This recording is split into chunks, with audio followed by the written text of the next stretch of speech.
Hello students, welcome to the lecture series on basic electrical engineering course code BW101। तो आज हम basically पढ़ने वाले हैं एक इम्पॉर्टेंट टॉपिक जो कि है related to three phase induction motor से, और वो है working principle of three phase induction motor. ठीक है, तो हम बेसिकली इसमें पहले वर्किंग प्रिंसिपल पढ़ेंगे और उसके बाद classification of three phase induction motor. तो देखिए, सबसे पहले चलते हैं स्क्रीन में कि वर्किंग प्रिंसिपल आखिर मोटर चलती कैसे है, हम ये पढ़ेंगे इसके अंदर। ठीक है, तो देखिए वर्किंग प्रिंसिपल बहुत सिंपल है। हमारे पास मोटर में दो पार्ट्स हमको दिखाई दे रहे हैं।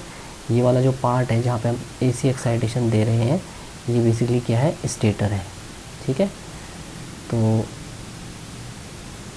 हमने बेसिकली यहाँ पे जो है AC सप्लाई दी है थ्री फेज़। तो इसका मतलब ये हुआ कि हमारे पास एक तरीके से हम ये कह सकते हैं कि ये हमारे पास लेट्स से स्टेटर हो गया। स्टेटर में आपका जो है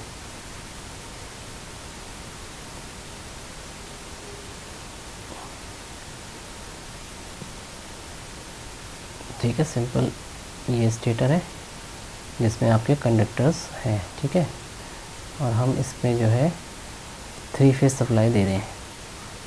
थ्री फेज़ सप्लाई का मतलब है R, Y और B फेज़ हमने इसमें कनेक्ट किए। ठीक है, तो स्टेटर में आपके पास वाइंडिंग है जो कि मैंने आपको कहा था स्टार या डेल्टा में है। तो ये आपके पास जो डॉट से वाइंडिंग रिप्रेजेंट कर रहे हैं। ठीक है, और बेसिकली जो हमारे पास रोटर है वो सिंपली क्या है, देखिए ये हमारे पास रोटर कंडक्टर है। स्टेटर और रोटर के बीच में बेसिकली क्या है, एयर गैप है। तो ये हमारे पास क्या है, बेसिकली रोटर। तो ये हम कह सकते हैं कि सिंपल ये रोटर कंडक्टर्स हैं। ठीक है, और इन रोटर कंडक्टर्स को हमने क्या किया है, देखिए सिंपल है,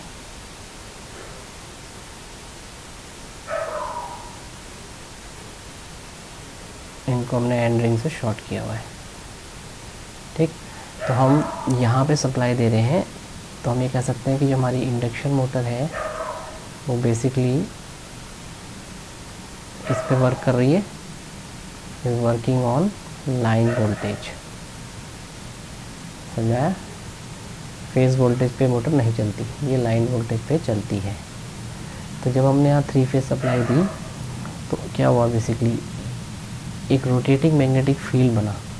तो रोटेटिंग मैग्नेटिक फील्ड जो होता है वो बेसिकली लेट्स से हमने कहा कि ये रोटेटिंग मैग्नेटिक फील्ड इस तरीके से घूम रहा है, यानी किस स्पीड से घूम रहा है, NS is equal to 120F/P, जिसको हम क्या बोलते हैं, सिंक्रोनस स्पीड। क्या बोलते हैं, सिंक्रोनस स्पीड।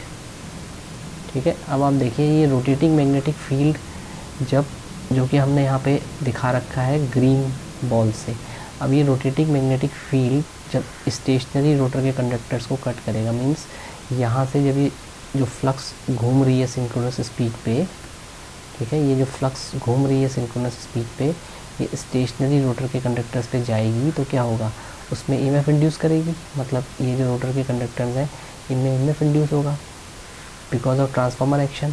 ठीक है, और जब EMF इंड्यूस होगा तो क्या होगा, रोटर में करंट फ्लो करना चालू हो जाएगी। ठीक है, बिकॉज ऑफ इंडक्शन।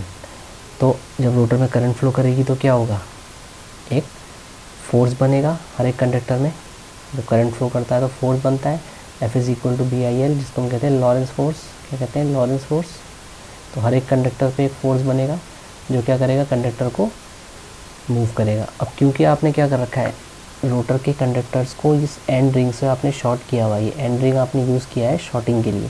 तो आपने एक तरीके से क्या कर लिया, हर एक इंडिविजुअल रोटर के कंडक्टर्स का आपने करंट कलेक्ट कर लिया। ठीक है, और एक क्यूमुलेटिव करंट से क्या हुआ, आपको एक क्यूमुलेटिव फोर्स मिल गया। तो क्यूमुलेटिव फोर्स मिलेगा रोटर में, तो क्या होगा, रोटर में फोर्स ऐड करेगा। तो अब ये रोटर को किस डायरेक्शन में घुमाए, बेसिकली ये डायरेक्शन डिपेंड करता है। माने अगर आपका रोटेटिंग मैग्नेटिक फील्ड यहाँ पे आप देख रहे हैं क्लॉकवाइज है, तो अब रोटर, ये जो रोटर है ये किस डायरेक्शन में घूमे, क्या ये एंटी क्लॉक घूमे या ये क्लॉक घूमे? ये डिसाइडिंग फैक्टर किसका होता है? ये डिसाइडिंग फैक्टर होता है बेसिकली लेंज लॉ से। तो लेंज लॉ जो है वो ये कहता है कि डायरेक्शन ऑफ रोटेशन जो होगा वो क्या होगा?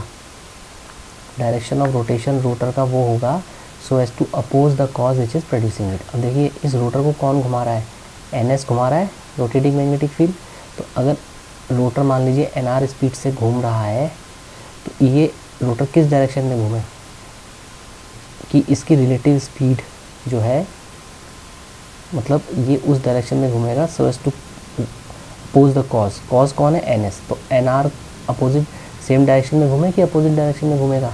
देखिए जब हमें पता है दो ट्रेनें सेम डायरेक्शन में जाती हैं तो उनकी रिलेटिव स्पीड माइनस हो जाती है। तो यहाँ पे देखिए रोटर को सेम डायरेक्शन में घूमना पड़ेगा ताकि ये जो स्पीड है रोटर की वो NS को कम करे, ठीक है, NS को अपोज करे। तो हम ये कह सकते हैं कि जो मोटर घूम रही है वो बेसिकली किस डिफरेंस से घूम रही है? NS माइनस NR से। और इसको हम क्या कहते हैं? स्लिप। इस डिफरेंस को ही स्लिप कहा जाता है। तो ये बेसिकली क्या है? स्लिप है, यानी वो difference in speed between the rotating magnetic field और रोटर स्पीड।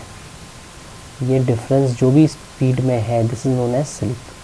अब हम करते क्या है, जब इस स्लिप को हम डिवाइड कर देते हैं बेसिकली, यानी जब इस स्लिप को जो भी हमने निकाला है s is equal to NS minus NR, जब हम इसको NS से डिवाइड कर देते हैं यानी S अपॉन NS कर देते हैं तो जो भी हमको मिलता है ये कहलाता है NS minus NR upon NS। इसको हम कहते हैं पर यूनिट स्लिप। क्या कहते हैं? Per unit slip.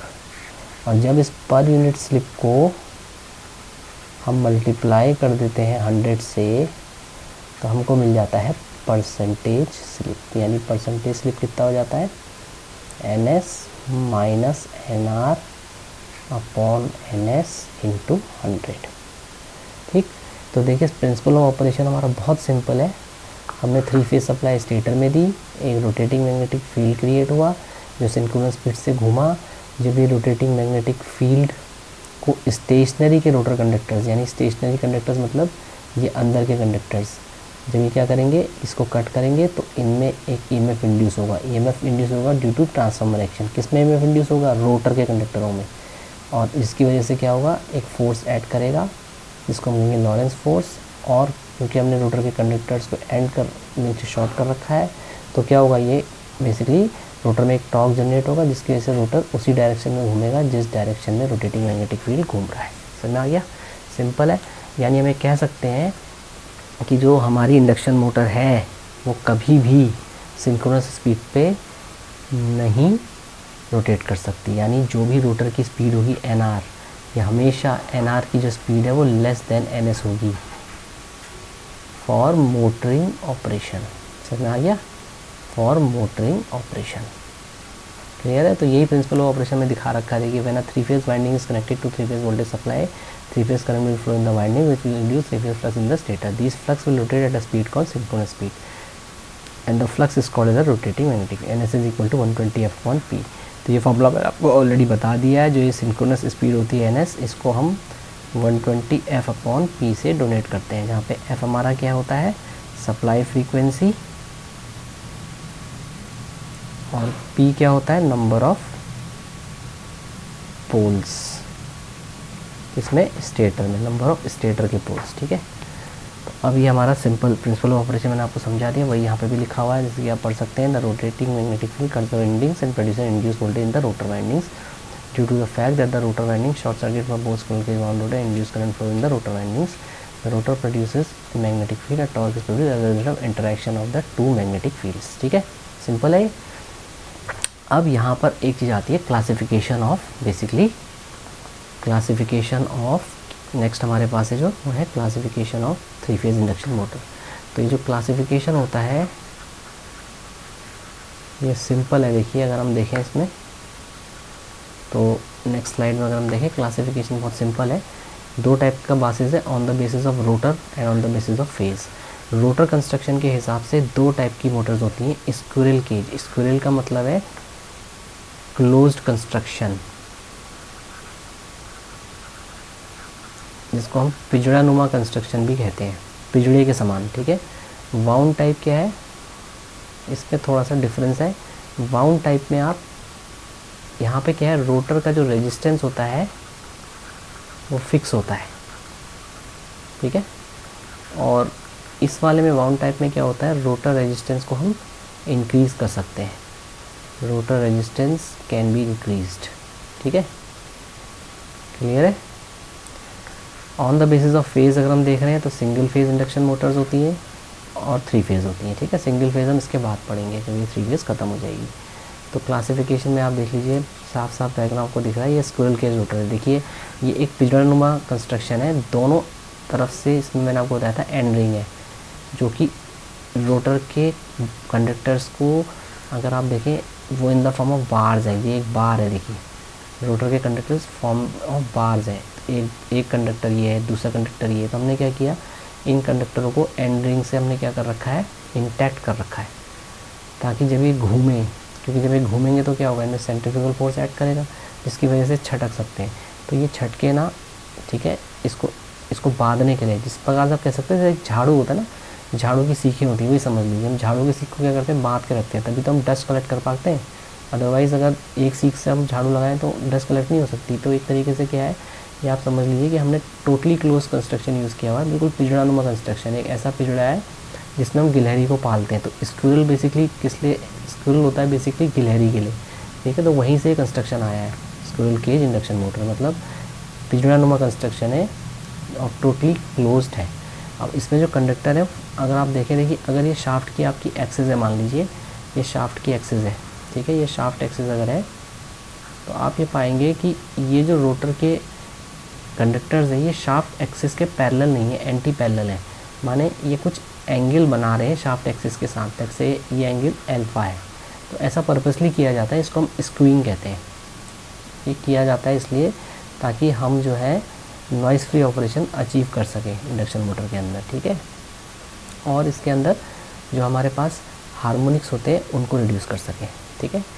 And ring हमारा जो है कॉपर का बना रहता है। तो सिंपली आपको दिख रहा है ये एक पिजड़ानुमा कंस्ट्रक्शन है, ठीक है। रोटर के कंडक्टर्स आप कॉपर या एल्यूमिनियम बार दोनों के यूज़ कर सकते हैं, ठीक है। इसके बाद इसमें नेक्स्ट हमारे पास आता है, ये देखिए हमारे पास कंस्ट्रक्शन में आपको प्रैक्टिकल एक फ़ोटो दिखा रहा हूँ। ये स्क्विरल केज कंस्ट्रक्शन है, तो आप यहाँ से देख सकते हैं ये आपका एक एंड रिंग है, ये भी आपका एंड रिंग है। और आप देख रहे हैं कि यहाँ पे जो रोटर के कंडक्टर्स हैं वो एल्यूमिनियम के बार्स के फॉर्म में है। देखिए ये एल्यूमिनियम के बार्स हैं, ठीक है। और ये कंडक्टर सारे देखिए इस शाफ्ट के एक्सिस के एंटी पैरेलल है, ऐसे ऐसे हैं, देख रहे हैं। इससे फ़ायदा ये भी होता है कि रोटर रेजिस्टेंस को भी हम बढ़ा लेते हैं। क्यों?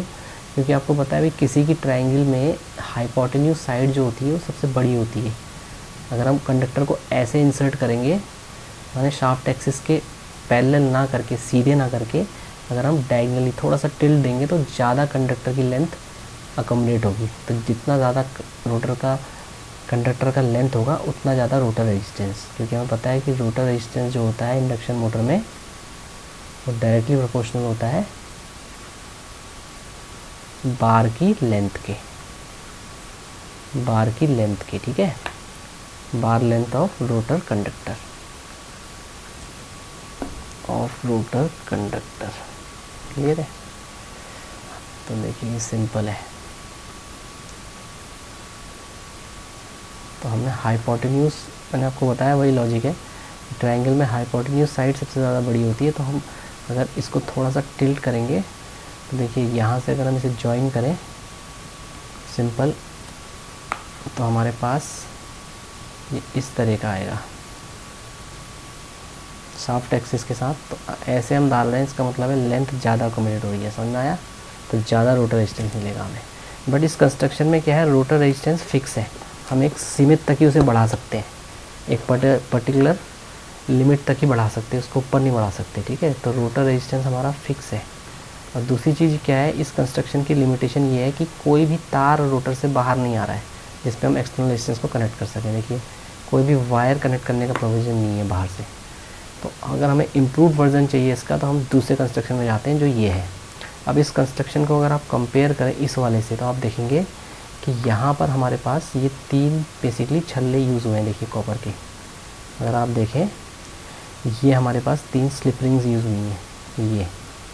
और इन स्लिप रिंग्स में हम क्या कर सकते हैं, सिंपली एक्सटर्नल रेजिस्टेंस को जोड़ सकते हैं। कैसे जोड़ सकते हैं, देखिए ये आपके पास स्टेटर है, ठीक है। स्टेटर तो कॉमन ही है, इसमें आप 3 फेज सप्लाई दे रहे हैं आर वाई और बी, ठीक। रोटर में आपने क्या किया है, ये आपका रोटर है और इस रोटर में आपने यहाँ पे बेसिकली ये 3 स्लिप रिंग्स बना रखे हैं। तो मैं स्लिप रिंग्स को इस तरीके से दिखा दे रहा हूँ, ठीक है। 1 2 और 3, और इन 3 स्लिप रिंग्स के ऊपर आप बेसिकली क्या करेंगे, एक्सटर्नल कनेक्शंस को कर देंगे with the help of carbon brush. तो यहाँ पे एक ब्रश लगा दिया, यहाँ पे एक ब्रश लगा दिया, यहाँ पे एक ब्रश लगा दिया, और यहाँ पे एक्सटर्नल रेजिस्टेंस आपने कनेक्ट कर रखा है रियोस्टेट जो कि स्टार में कनेक्टेड है, और इनको आपने इससे जोड़ दिया हर एक फेस को इस तरीके से। देखिए ये आपने यहाँ जोड़ दिया, इसको यहाँ जोड़ दिया, और ये तीसरा रेजिस्टेंस आपने सिंपली यहाँ जोड़ दिया, ठीक है। तो आपका ये एक तरीके से आपको रेजिस्टेंस को बढ़ाना है तो आपने क्या किया, स्टार्टिंग टाइम पे रेजिस्टेंस को ऊपर रख दिया और रनिंग कंडीशन में इसको बाईपास कर दिया। बट ये जो तीनों पॉइंट्स हैं ये मैकेनिकली सिंक्रोनाइज्ड होंगे, मींस इकट्ठे ऊपर नीचे जाएंगे, समझ आ गया। तो ये आपका स्टेटर हो गया और ये आपका रोटर हो गया। तो स्लिप रिंग इंडक्शन मोटर को स्टार्ट करने के लिए अलग से स्टार्टर आता है जिसमें ये जो रियोस्टेट होता है, ये जो एक्सटर्नल रेजिस्टेंस होता है, ये बेसिकली एक डाइलेक्ट्रिक यानी ऑयल में इमर्स्ड रहता है जिसको हम ट्रांसफार्मर ऑयल भी कहते हैं। हम ट्रांसफार्मर में यूज़ करते हैं उसी ऑयल में ये इमर्स्ड रहता है, और उसी में ये कॉन्टैक्ट्स बेसिकली, क्योंकि आप लोड पे ऑपरेट कर रहे होते हो तो उसी में उसके अंदर ही ऑयल में ही ये कॉन्टैक्ट्स माने नॉब द्वारा हम इंक्रीज़ और डिक्रीज़ करते हैं, ठीक है। तो आपको साफ साफ दिखाई दे रहा है इस डायग्राम में।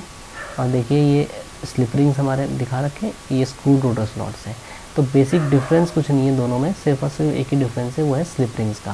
तो स्लिप रिंग्स की मदद से हम एक्सटर्नल रेजिस्टेंस को कनेक्ट कर पा रहे हैं, समझ में आ गया, इस टाइप के वाउंड रोटर कंस्ट्रक्शन में, जिसकी वजह से हमें इसमें स्टार्टिंग टॉर्क ज़्यादा मिलता है, ठीक, as compare to squirrel cage type construction. तो जहाँ पे भी हमें हाई स्टार्टिंग टॉर्क की रिक्वायरमेंट होगी, हाई स्टार्टिंग टॉर्क, वहाँ पर जो है हम कहाँ यूज़ करेंगे, वाउंड रोटर इंडक्शन मोटर।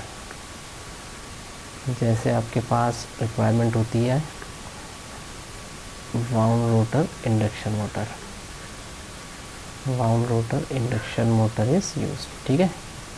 जैसे एग्जांपल हो गया ईओटी क्रेन्स में, एग्जांपल क्या है इसका, क्रेन्स, हॉइस्ट, जहाँ पे भी हमें जो है लो स्पीड में हाई टॉर्क की रिक्वायरमेंट है, ये समझ लीजिए, हाई स्टार्टिंग टॉर्क चाहिए लो स्पीड में, तो वहाँ पे हम इस मोटर का इस्तेमाल करेंगे जैसे क्रेन्स और हॉइस्ट में।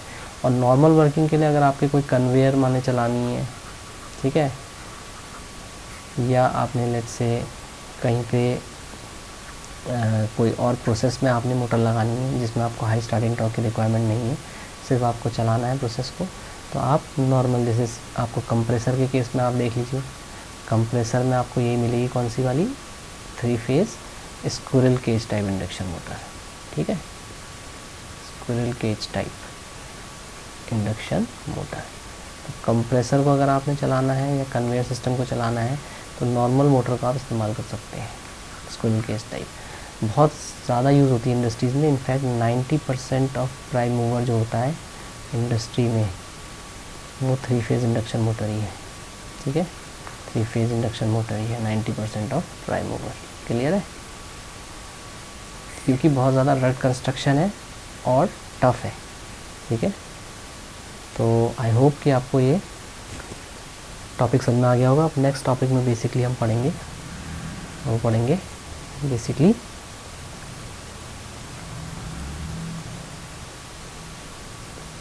हम इससे रिलेटेड न्यूमेरिकल्स सॉल्व करेंगे कुछ स्लिप से रिलेटेड, ठीक है। और एक रिलेशन पढ़ेंगे जो कि बेसिकली है रोटर फ्रीक्वेंसी और स्टेटर फ्रीक्वेंसी में, ठीक है।